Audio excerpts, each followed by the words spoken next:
I've won, it's Dambo12, Daniel here, and today I'm going to do some sort of like nice special, pretty special unboxing. I say pretty special because it is an item which, as soon as it released, I kind of, pretty much wanted.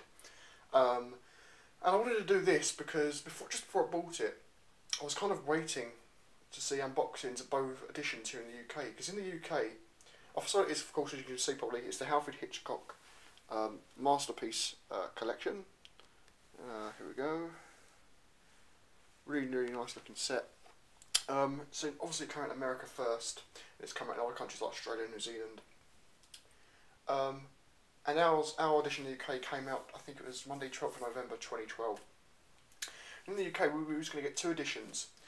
This set, which is the standard packaging, and the limited edition set, which I'm not sure exactly what it's supposed to be, but it's like a sort of museum and a book type thing. Now I wanted to see some unboxings of both because I couldn't make up my mind which one to get. Now of course they both will have all 14 films that are remastered, go up to Blu-ray from the DVD set, and of course both editions have all these special features and whatnot. But in the limited edition deluxe set you get all things like art cards and concept art and things like that. And in this one obviously you don't.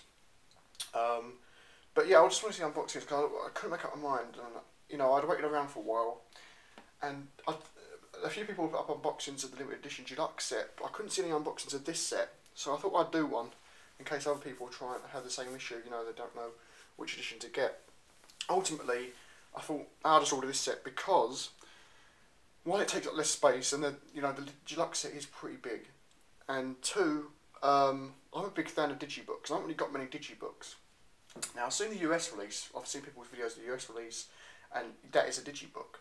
I was wondering, and I was hoping we was going to get the digibook edition too, and I couldn't see any sort of confirmation, but the picture on Amazon was certainly of a digibook, and a guy whose video I watched who lived in New Zealand, and he had this, it was a different style set. He had one on the sort of digipack type things, the ones that sort of pull out 2 discs at a time.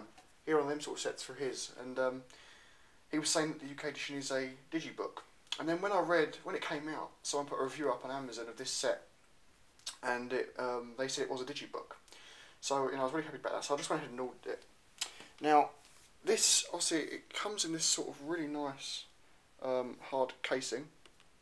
It comes in like this extra sort of outer case, which the US edition does, but the US edition has a different sort of front cover. Obviously, the US edition you have sort of like Alfred Hitchcock's name spelled out with letters that have things from different of his films, like the birds and the Psycho Knife and the plane from North by Northwest, etc. But I really like this sort of design, sort of Alfred Hitchcock sort of silhouette with pictures from his films, Vertigo, The Birds, Saboteur, Psycho, etc. Okay, so rated an 18 in the UK, which I believe is for Frenzy. Okay, so if we just take it out, this outer casing, it sort of slides out like so. And the first thing we see is Alfred Hitchcock's actual photograph. Sorry, I'm trying to see this on camera. And it's got a quote: "Always make the audience suffer as much as possible." Alfred Hitchcock was one for quotes, wasn't he? If we turn it round, we get the same picture that's on the outer casing. Now, when I opened this, I was very happy because it was in fact a digibook, as I expected. Okay, so I'm just going to show you each page. Okay, so we open it up. First thing we see is Alfred Hitchcock's 1942 film Saboteur. This is the only one I've watched in here so far. Also, the first film on this from 1942, and I will say, it looks really, really good in Blu-ray. This is one of the ones, a lot of these films which I'll go to as each one comes, well, ones I can remember, people had mixed opinions on the transfers of these films. Some say some look great, some don't. Saboteur, people said generally is probably one of the better ones, considering how old it is. Sure, it looks a bit grainy in places, but it's to be expected. I mean, it is, this year I think, 70 years old, so obviously a very, very old film. Now the discs just sort of, like the American release, slide out of this sort of envelope style thing here, which people have been sort of had mixed opinions about. Some have said, well, you get finger marks on them. I don't mind. I'm just glad it's a digibook because I love the design. And on each page you get the poster, and on the next page next to it you get like a picture from the film, a quote from the movie, bonus features, etc. Then we get to Shadow of a Doubt from 1943. Need to check this one out. I've never seen this one. Before I got this box set, I've now seen 5 Hitchcock films, including Saboteur. But before I got this set, I'd only ever seen 4, and all 4 of those films were seen at college a couple of years ago. And our first year, we had to do we wrote an essay on Hitchcock's Psycho, and we was learning all about Hitchcock and how he's an auteur author, how he's very unique to his own style. And so I'll go through which films we watched in a moment when I get to them. But Shadow of a Doubt I've never ever seen. Apparently I've heard this is Hitchcock's favourite of his films. We come to Rope now from 1948, which I believe was his first colourised film. And it's very uniquely done because it's sort of filmed in real time, no cuts, all one continuous shot with pans and whatnot. Now Rope was in fact one of the ones we watched at college. I think it was like the 3rd I saw at college, and it was one of my favourites. I really, really enjoyed this. I think James Stewart's a brilliant actor. And the 2 guys that were in it, the sort of villains, were brilliant, I thought. Now, Rope is, I think, the shortest film in the box set, about an hour and 15 minutes, I believe. But it's just brilliant. I really, really liked Rope. The thing about that Rope is, I like the setting it's in, and I like the sort of colours outside the window of the building they're in, the sort of early evening type colours when it goes to night time. I really liked that. We then come to another one which I've seen at college, which is probably my personal favourite Hitchcock film that I've seen so far. And that is Rear Window from 1954. Now, Rear Window, obviously, is one of Hitchcock's classics. I believe it's on IMDb.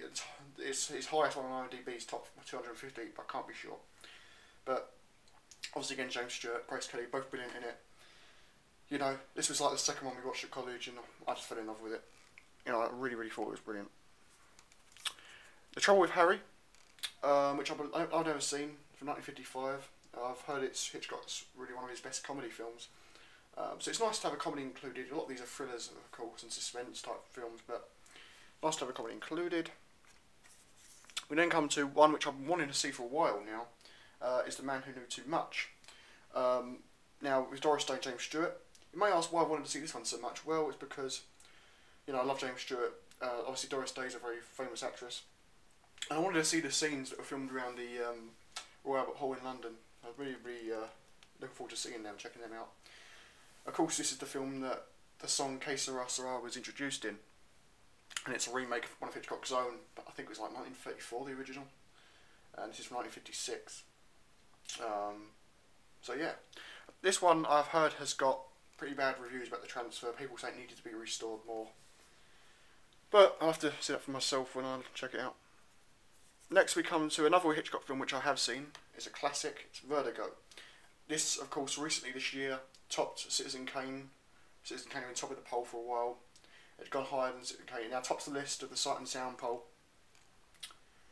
A lot of people said that this transfer is pretty good. I've heard really nice colours, particularly in sort of intro. But people have said that obviously Vertigo, it got bad reception when it came out. Now it's loved even more. People said, that the dialogue's terrible and the sort of character motivations are bad and whatnot, but they say the film just sounds and looks amazing. So that's obviously why it stops a certain sound poll. And I love James Stewart again, like I said, and I think Kim Novak's brilliant. Actually, Vertigo, I say I've seen, I actually saw half of it, because I believe I watched that in college in a day where I had to leave early for some reason.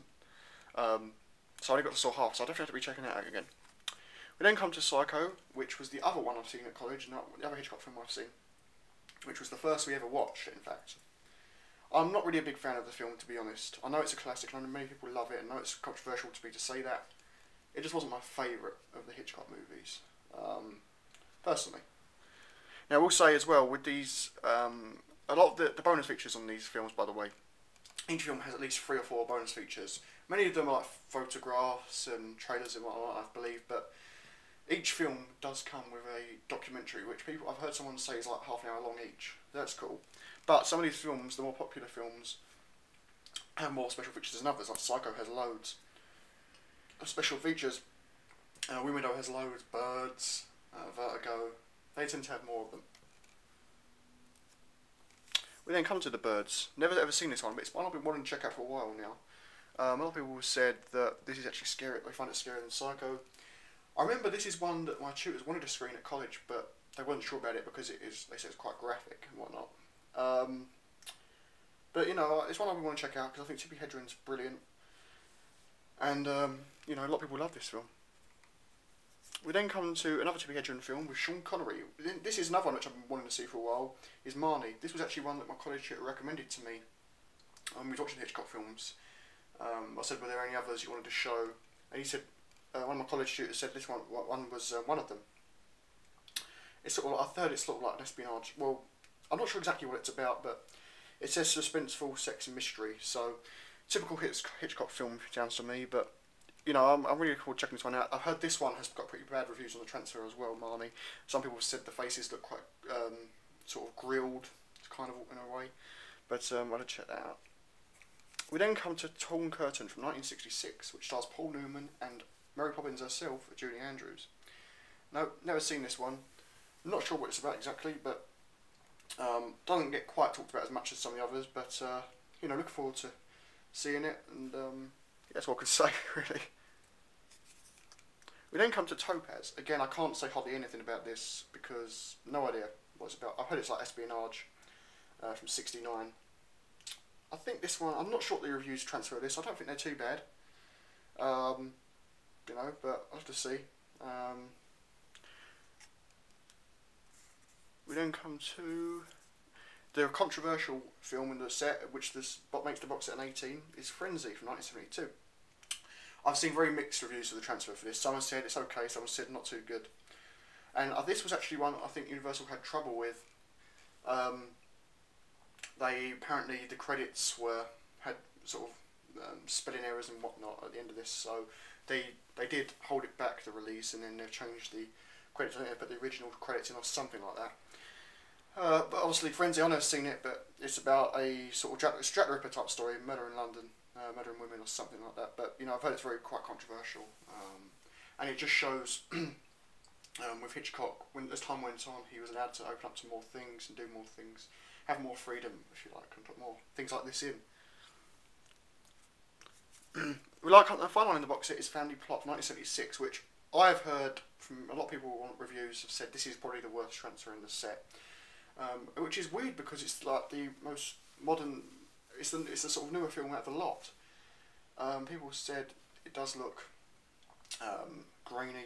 I've had some DNR in places, but you know, I mean, I'll check it out. I'm not usually too critical with the films, sort of how they look on Blu-ray. I do like to get value for money, and you know, I'm sure for most of these we're getting that, but people said there's just a few that don't look too great, and apparently this is one of them.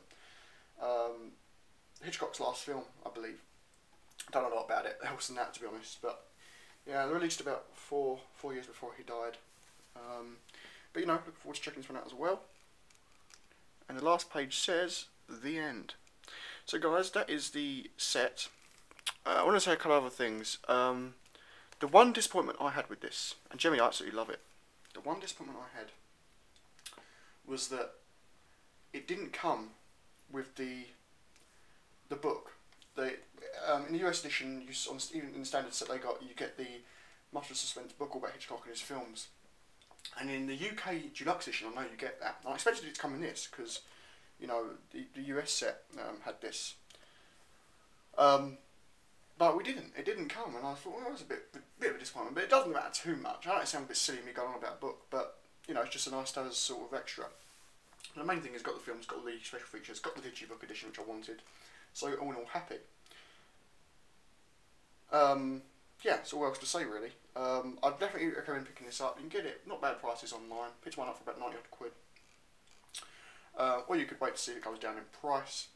Now also the US edition has North by Northwest included. We don't get that in the UK, unfortunately. I would have liked to have seen it included because it's a film I've never seen, always wanted to. Iconic, you know, a film with iconic scene moments, you know. But, oh well, it doesn't matter. I think Universal, you know, to get in the US edition, they had to get rights from Warner Brothers and whatnot. We, for some reason, couldn't get it in the UK, but it doesn't matter. I'll probably get that separately. I know you can get that on the digibook as well. Anyway, guys, hope you enjoyed this. I just wanted to show it, just to show, definitely confirm that it is a digibook. Just so you don't get the book. You might want to consider that if you really want that. But all in all, it's a great set, and I really recommend getting it. You might want to check out some reviews people put up of the films themselves. I've only checked out one, so I can't comment too much. But I thought Saboteur, pretty, you know, generally looked okay. Like the, you know, there were scenes of the water, it was sort of glistening, and Really looked nice, but it was a bit grainy in places, but really it's to be expected from an old film. And I will say as well, obviously with the older films, you get the sort of square type screen with the black lines on either side of the screen, because they were filmed. That was how they were filmed. You're bound to get it like that. So Saboteur was that because it was 1942. It was the same sort of aspect ratio as Fantasia had, which was 1941, I believe, or 1940. Can't remember. But so expect that. All right, guys. Hope you enjoyed this, and thanks for watching.